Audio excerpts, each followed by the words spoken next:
Donc voilà, notre thème de ce matin, c'est... Tu es prêt? Ok. Donc je dis, ce matin, notre message, c'est la mort et la résurrection de Jésus. Amen. Nous allons lire premièrement dans Colossiens chapitre 2, versets 11 à 15. Et le deuxième sera dans Ésaïe 53, versets 1 à 5. Denis, tu peux lire. Merci. Donc, le premier passage, c'est Colossiens. Colossiens chapitre 2, versets 11 à 15. La parole de Dieu. Amen. Et c'est en lui que vous avez été circoncis d'une circoncision que la main n'a pas faite, mais de la circoncision de Christ, qui consiste dans le dépouillement du corps de la chair. Ayant été ensevelis avec lui par le baptême, vous êtes aussi ressuscités en lui et avec lui. Amen. Par la foi en la puissance de Dieu, qui l'a ressuscité des morts. Vous qui étiez morts par vos offenses et par l'incirconcision de votre chair, il vous a rendu à la vie avec lui, en nous faisant grâce pour toutes nos offenses. Il a effacé l'acte dont les ordonnances nous condamnaient et qui subsistait contre nous, et il l'a détruit en le clouant à la croix. Il a déplié les dominations et les autorités, et les a livrées publiquement en spectacle, en triomphant d'elles par la croix. Amen. Amen. Merci beaucoup. Tu peux t'asseoir. Amen. Ici, il y a tout ce dont nous bénéficions en tant que... Jusqu'au 15. Jusqu'au verset 15, il y a jusqu'au verset 15. Ah, d'accord. Dans ta Bible, c'est pas... D'abord ça. Amen. Amen. Le deuxième, je dis, c'est dans Ésaïe, chapitre 53, qu'on a lu à la Sainte Seine, verset 1 au verset 5. Vas-y, tu peux lire. Ésaïe 53, verset 1 à 5. Oui. Qui a cru à ce que nous avons Qui a cru à ce que nous avons annoncé? Qui a reconnu le bras de l'Éternel? Il s'était levé devant lui comme une faible plante, comme un rejeton qui sort d'une terre desséchée. Il n'avait ni beauté ni éclat pour attirer nos regards, et son aspect n'avait rien pour nous plaire, méprisé et abandonné des hommes, homme de douleur et habitué à la souffrance, semblable à celui dont on détourne le visage. Nous l'avons dédaigné, nous n'avons fait de lui aucun cas. Cependant, il a porté nos souffrances, il s'est chargé de nos douleurs, et nous l'avons considéré comme puni, frappé de Dieu et humilié. Verset 5. Mais il était blessé pour nos péchés, brisé pour nos iniquités. Le châtiment qui nous donne la paix est tombé sur lui. Et c'est par ses meurtrissures que nous sommes guéris. Amen. Amen. Amen. Amen. C'était hier soir, encore une fois. Merci à vous deux d'avoir lu. Amen. Ce matin, je vais être bref à cause du temps. Amen. C'est important aussi de respecter le temps. C'est très important. Amen. Amen. Même si c'est l'esprit qui dirige, mais c'est important de respecter le temps. Je vais essayer. Amen. Amen. Ici, il est question de la mort et de la résurrection de Jésus. Dans l'Ésaïe 53, il n'est question que de la mort de Jésus ici. Amen. Amen. Ce qu'il a fait et ce que ça nous donne. Il dit, mais lui, il a été blessé à cause de nos fautes, de nos transgressions. Blessé à cause de nos transgressions, brisé à cause de nos fautes. Et la punition qui nous donne la paix est tombée sur lui. Et c'est par ses blessures que nous sommes guéris. Si Jésus n'est pas mort pour toi et pour moi, si Jésus n'a pas porté sur lui nos péchés, nos fautes, les transgressions qui étaient nôtres, amen. Parce que on a pu dire nos péchés, les péchés ne nous appartiennent pas, amen. Pourquoi ils appellent nôtres, mes péchés? Non. Les péchés qu'on a commis, amen. Les péchés qu'on a commis dans le passé, amen. Ils étaient à nous dans le passé, amen. Mais désormais, Christ les a pris sur lui, amen. Quelque chose qu'on te prend n'est plus à toi, amen. Amen. Et rappelons-nous juste une chose, c'est que Jésus n'est pas mort par obligation. Amen. Il l'a fait de lui-même, il l'a fait volontairement. Amen. Amen. Et il aurait pu ne pas le faire, mais il l'a fait pour toi et pour moi. Une petite parenthèse, je la referme. Pour accentuer vraiment ce message sur ce que ça a provoqué dans nos vies. Il est écrit dans Colossiens chapitre 2, verset 11, que c'est en lui aussi que vous avez été circoncis, une circoncision qui n'est pas faite par la main de l'homme, mais de la circoncision de Christ, qui consiste à vous dépouiller du corps de votre nature pécheresse. Amen. Amen. De quoi est-ce qu'ici il est question? Il est question en fait de cette conversion à Dieu, amen, à Christ, qui ne se fait pas juste par le fait de se circoncire. Abraham, pour se convertir au Seigneur, pour venir pleinement au Seigneur, pour prêter alliance avec Dieu, amen, devait se circoncire. Et ses serviteurs aussi devaient se circoncire. Tous les hommes de sa maison, ils devaient se circoncire, amen, pour prêter alliance, pour faire alliance avec le Seigneur, amen. Et pour que toute sa descendance aussi soit dans cette alliance-là, amen. Et c'est une circoncision faite sur la chair, amen, sur le corps humain, amen. Amen. Elle avait de la valeur, et sans doute qu'elle en a toujours, mais il y a une circoncision qui est plus excellente, amen. Une circoncision qui a un plus grand effet. C'est celle qui est spirituelle, en Christ, amen. Il s'agit là de se donner complètement au Seigneur. Il s'agit là du fait d'accepter Jésus dans sa vie.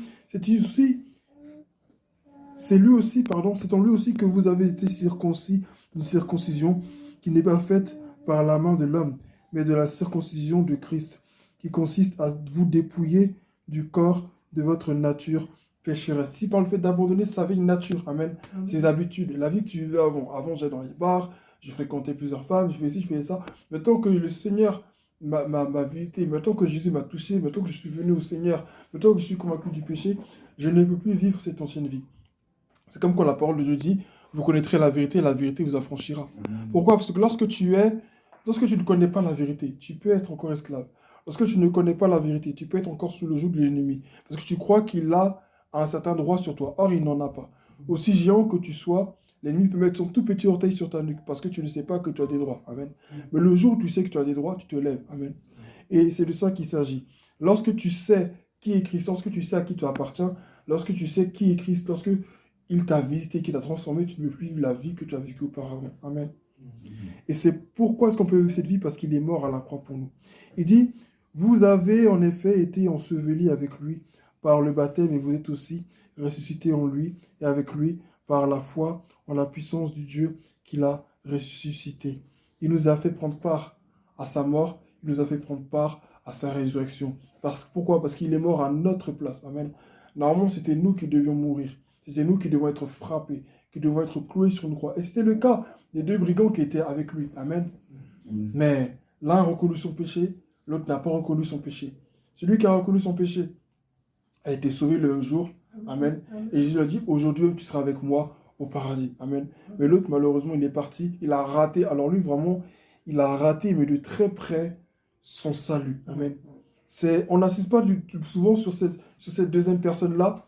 On parle beaucoup de l'autre qui a saisi la grâce, mais l'autre, ça devait être grave. Il est passé de trop près de son salut, de son miracle. Voilà pourquoi, si vous vous rappelez, j'ai dit dans la Sainte Seine qu'il est important de reconnaître le bras de Dieu. Amen. Amen. Quand Dieu veut te sauver, quand Dieu veut faire quelque chose dans ta vie, il n'agira pas forcément de la manière qui va frapper tes regards. Rappelons-nous de David. Lorsque Dieu voulait choisir un nouveau roi pour Israël, après avoir disqualifié Saül, Dieu voulait choisir un nouveau roi et il avait choisi David. Lorsque Samuel va chez Isaïe, amen, le père de David, amen, il voit tous les fils défiler. Et puis il pense que c'est Eliab, le plus grand, il est fort, il est musclé, il a une bonne forme, il pense que c'est lui. Et Dieu lui dit non, je ne l'ai pas désigné, je l'ai rejeté, ce n'est pas lui. Et à la fin, quand on appelle David, le Seigneur lui dit, ne regarde pas son apparence, parce que Dieu ne regarde pas à ça. Dieu ne regarde pas à ce qui frappe, amen, les cœurs. Dieu ne regarde pas à l'apparence, Dieu regarde au cœur, pardon, amen. Dieu dit, lève-toi et donne-lui une onction, parce que c'est lui que j'ai choisi. Dieu n'agit pas de sorte à frapper nos regards, amen.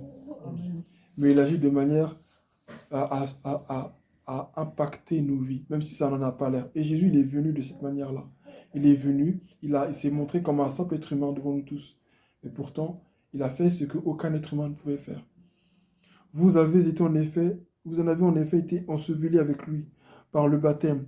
Et vous êtes aussi ressuscités en lui et avec lui par la foi en la puissance du Dieu qui l'a ressuscité. Quand Jésus était crucifié, nous n'étions pas là. Nos parents n'étaient pas là. Beaucoup de nos ancêtres n'étaient pas là. Et c'était un sacrifice qui remonte à plusieurs siècles, des millénaires. On a l'habitude de dire juste il y a plus de 2000 ans. Mais aujourd'hui, on ne peut plus dire il y a plus de 2000 ans. Nos parents sont convertis dans les années 80 et quelques, 60-80. À leur temps, on disait en plus de 2000 ans. Aujourd'hui, encore 2016, on va dire plus de 2000 ans. Non, c'est beaucoup plus que cela. Amen. Amen. Mais pourtant, son sacrifice, il l'a fait pour nous. Amen. Et comment est-ce que nous bénéficions de ce qu'il a fait pour nous? Par la foi. Amen. Par la foi. Nous ne l'avons pas vu. Nous ne l'avons pas touché de nos mains. Nous n'avons pas vu tous ces miracles. Mais aujourd'hui encore, malgré que nous ne le voyons pas physiquement, parce que nous mettons notre foi en lui, nous le voyons se manifester dans nos vies. Nous voyons sa puissance se matérialiser dans nos vies. Nous la voyons se démontrer, se déployer dans nos vies, en nous et au travers de nous. Tout à l'heure, mon père a dit dans son témoignage quelque chose de très important. Il a dit, quand le Seigneur commence à agir, il agit d'abord intérieurement. Amen. Amen. Le miracle commence toujours intérieurement. Et Dieu, c'est en nous d'abord qu'il commence. Amen. Amen. Ce matin, j'aimerais t'interpeller pour dire que Jésus-Christ est mort. Il n'est pas resté dans la tombe, mais il est ressuscité. Voilà pourquoi je me précipite vers la fin. Où il est écrit, il a effacé l'acte. Amen. Rédigé contre nous, qui nous condamnait par ses prescriptions. Et il l'a cloué, il l'a annulé en le clouant à la croix. Il a aussi dépouillé les dominations, les autorités. Il les a données publiquement en spectacle, en triomphant d'elles par la croix. Amen. Et dans Ésaïe, il est écrit quoi? Il est écrit, mais lui, il a été blessé à cause de nos transgressions, brisé à cause de nos fautes. La punition qui donne la paix est tombée sur lui. Et c'est par ses blessures que nous sommes guéris. Je ne sais pas si tu regardes bien ces paroles, mais quand tu vois dans la fin de Ésaïe que je viens de lire et le dernier passage de Colossiens que je viens de lire, tu vois un parallèle entre les deux. Le sacrifice de Jésus a eu un effet sur nos vies. Le sacrifice de Jésus ne nous laisse pas indifférents. Et tous ceux qui choisissent de mettre leur foi dans ce sacrifice-là, tous ceux qui choisissent de croire en ce que Jésus a accompli, amen, merci, bénéficient automatiquement de ces effets dans leur vie. Amen. Amen. Il n'y a pas de mes parents ont fait ça, mes parents ont fait ça, et puis aujourd'hui encore non, non, non, non, non. Soit c'est toi-même qui as péché et tu as ouvert une porte à l'ennemi, amen, ou autre chose. Oui, en Jésus-Christ, par la foi, amen. Par la foi, nous avons accès à la délivrance, amen. J'avais quelques années, j'avais une discussion, un petit débat avec mon petit frère, et on se disait, il m'avait posé une question, il m'avait dit, mais pourquoi est-ce que si Jésus est mort pour nous, il a tout accompli, pourquoi est-ce qu'aujourd'hui on a encore des combats spirituels, amen. Pourquoi est-ce qu'aujourd'hui on a encore des combats spirituels, vu que Jésus à la croix, il a tout accompli. Donc normalement, je n'ai plus rien à faire, vu qu'il a tout accompli, amen. Jésus a tout accompli, mais nous sommes sur la terre, et sur la terre, il y a des combats. Nous sommes confrontés à des esprits contraires à l'Esprit de Dieu, qui est en nous, amen. Et comme nous marchons à contre-courant du système du monde, forcément, nous aurons des combats et des tribulations. Amen. Et vu que dans nos familles aussi, il y a des personnes qui ne sont pas converties, amen, et que nous sommes à un risque pour le diable de perdre ces âmes-là, nous serons combattus aussi par ces esprits-là qui sont dans nos familles. Amen. Ça ne veut pas forcément dire, amen, qu'ils ont une emprise sur nous, ou bien qu'ils ont un droit légal sur nous. Amen. Maintenant, il y a aussi des mystères. Amen. Il y a des choses des fois que nous ne comprenons pas. Amen. Et la délivrance, la conversion aussi, c'est un processus. Amen. Amen. C'est important de le préciser. J'ai dit plusieurs points, mais la conversion aussi, c'est un processus. Amen. Oui, je crois en Jésus, je donne ma vie au Seigneur. Mais il y a un processus. Amen. Chaque jour, je dois progresser. Il y a plusieurs pas à faire. Amen. J'ai donné ma vie à Jésus, désormais je suis libre, c'est vrai.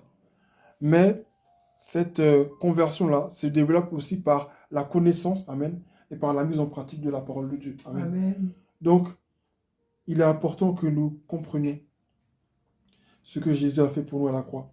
Je sais qu'avec le temps, si même j'étudie davantage sur ce thème-là du salut, je saurai davantage en parler et le développer. Amen. Même mes parents qui sont là seront même mieux développés sur ce sujet-là. Amen. Amen. Mais j'aimerais vraiment que nous nous concentrons sur un point central. C'est que Jésus-Christ est mort, il est ressuscité pour nous. Et ça n'a pas été sans effet. Amen. Ça n'a pas été sans effet. S'il est mort à la croix pour nous et qu'il en plus l'a ressuscité, c'est pour une raison. Il aurait pu se contenter de mourir simplement. Mais il est ressuscité aussi. Pour nous montrer que la mort n'avait pas de pouvoir sur lui. Amen. Amen. Pour nous montrer que le péché ne pouvait pas le vaincre. Amen. Amen. C'est très important de s'en rappeler. Donc ce matin, reçois pleinement ce que Christ a pour toi par la foi. Amen. Reçois pleinement cet héritage-là que Christ a donné par la foi. Quand tu lis Colossiens, là, qu'on a lu tout à l'heure, que tu lis encore un peu plus loin, tu vois qu'il est écrit que ne vous inquiétez pas quand ce concerne une fête, ou ce que vous allez manger ou boire, etc., etc., etc. Il dit encore beaucoup de choses. Et qu'il dit aussi par la suite que la vérité ou la réalité est en Christ. Je ne sais pas quelle réalité tu vis dans ta vie actuelle, mais la réalité, la vérité, elle est en Christ. Amen. Donc j'aimerais vraiment t'encourager, nous encourager tous à prendre part à ce sacrifice-là, à cette Alléluia. résurrection. Amen. Souvent, quand on parle de ça, on n'en parle plus du sacrifice, mais on ne parle pas assez de la résurrection. C'est parce qu'il y a une résurrection que nous sommes là aussi. Amen. Amen. C'est pas juste parce qu'il y a un sacrifice, mais c'est parce qu'il y a une résurrection aussi. La résurrection, c'est notre victoire. La résurrection, c'est notre relèvement, c'est notre restauration, Alléluia. c'est notre guérison. Amen. Amen. Donc vraiment, prenons part à cela, recevons-le par la foi, recevons-le par la foi, recevons-le vraiment par la foi pour voir notre vie transformée, changer progressivement avec le Seigneur. Souvent, on accepte la parole de Dieu de manière intellectuelle. Ah, je suis sauvé. Ah, je suis guéri. Mais est-ce que tu y crois réellement? Amen. Est-ce que tu y crois réellement? C'est comme beaucoup de personnes qui disent, ah, Jésus revient, mais ça fait depuis combien de temps on nous dit, et puis Jésus ne revient pas. On avait un tonton comme ça dans mon quartier qui parlait comme ça. Il est mort il y a quelques années, amen. Je ne sais pas s'il est mort près de Dieu ou loin de Dieu, mais vu le langage qu'il avait, c'est compliqué, amen. Amen. Donc, il est important que nous recevions pleinement cela. C'est pour toi, c'est pour moi, et je voudrais même que tu prennes ce message-là comme si Jésus il était mort pour toi seul, amen. Amen. Tu dois le prendre personnellement, c'est-à-dire, si tu étais le seul être humain qui restait sur la terre, là, Jésus serait venu expressément pour toi. Si, je sais pas moi, aujourd'hui, quand Dieu détruisait le monde et que tu étais le seul être humain qui restait, Jésus serait venu expressément pour toi seul. Et de cette même manière qu'il aurait pu venir pour toi seul, il est venu pour nous tous. Donc, que le nom du Seigneur soit béni. Amen. Je suis certain que quelqu'un ce matin a pu prendre sa part. Amen. Amen. J'essaie de donner des exemples, j'essaie d'illustrer comme le Seigneur me le permettait, mais je veux vraiment t'encourager à prendre conscience de la mort et de la résurrection de Jésus. C'est un message que je trouve qui n'est plus beaucoup prêché dans les églises, on prêche beaucoup de choses, mais la croix est un message central auquel on doit revenir régulièrement Amen. pour nous rappeler de notre origine, la raison pour laquelle nous sommes là. Nous ne sommes pas là parce que des gens sont venus dans nos peuples africains, ils nous ont colonisés, ils ont fait ci, ils ont fait ça. Non, non, non. C'est parce que Christ lui-même nous a appelés à lui. La preuve en est que beaucoup d'entre nous, Africains, amen, disent que ils sont venus, ils ont fait ci, ils ont fait ça, donc nous, on veut plus croire. Amen. Mais si nous, Dieu nous a permis de croire encore, c'est que Dieu nous a fait une grâce particulière. Amen. Amen. Donc que notre Seigneur soit béni. Celui qui est mort pour nous est ressuscité pour nous. Celui qui a été humilié, rabaissé par tous, a été élevé dans la gloire. Amen. Donc ce matin, tu n'as pas à te lamenter, tu n'as pas à regarder en arrière. Tu n'as même pas à réfléchir à qu'est-ce que je vais devenir demain, comment je vais payer mes factures, comment. Dieu est là, amen. Amen. Donc tu n'es pas seul. Dieu est là, Jésus est ressuscité, Jésus est vivant, amen. Amen. Il est vivant, il n'est pas resté dans la tombe, il est vivant. C'est-à-dire là où on est ce matin-là, il est là au milieu de nous. Son esprit est là, il est là au milieu de nous. Il est vivant, c'est réel. Jésus est ressuscité, ils sont partis voir à la tombe, il n'y avait personne. Mais il s'est révélé à Marie Magdala, il lui a dit, va et dis-leur que je suis ressuscité. Je Amen. les attends en Galilée. Va leur dire. Va et dis-leur que je suis ressuscité. Jésus veut que toi aussi à ton tour, tu ailles dire aux autres qu'il est ressuscité. Amen. Mais avant d'aller dire aux autres, il faudrait que toi-même déjà tu y crois. Amen. Il faudrait que toi-même tu en sois réellement conscient. Quand tu pries, maintenant il faut que tu dises, Seigneur, je crois que tu es mort pour moi. Je crois que tu es ressuscité. Je ne prends pas juste part à ton sacrifice, mais je prends part aussi à ta résurrection. Je ne prends pas juste part à ta mort, mais je prends aussi part à ta vie. Et c'est cette vie, maintenant, qui coule en moi par ton Esprit Saint, et je la reçois. Elle dit, si l'Esprit de celui qui a ressuscité Christ entre les morts habite en vous, il redonnera aussi la vie à votre corps mortel. Amen. Dans Amen. Romains Amen. chapitre 8, verset 11, ou non, verset 8 plutôt. Amen. Amen. Donc c'est important de vraiment se rappeler de cela. Que notre Seigneur soit béni. Il est mort, il est ressuscité. Alléluia. Il a fait une bonne fois pour toutes, et ça suffit. Et c'est par amour qu'il l'a fait. Et la puissance de son sacrifice agit encore aujourd'hui, et elle peut encore agir dans ta vie, si tu le saisis par la foi. Que notre Seigneur soit béni. Amen.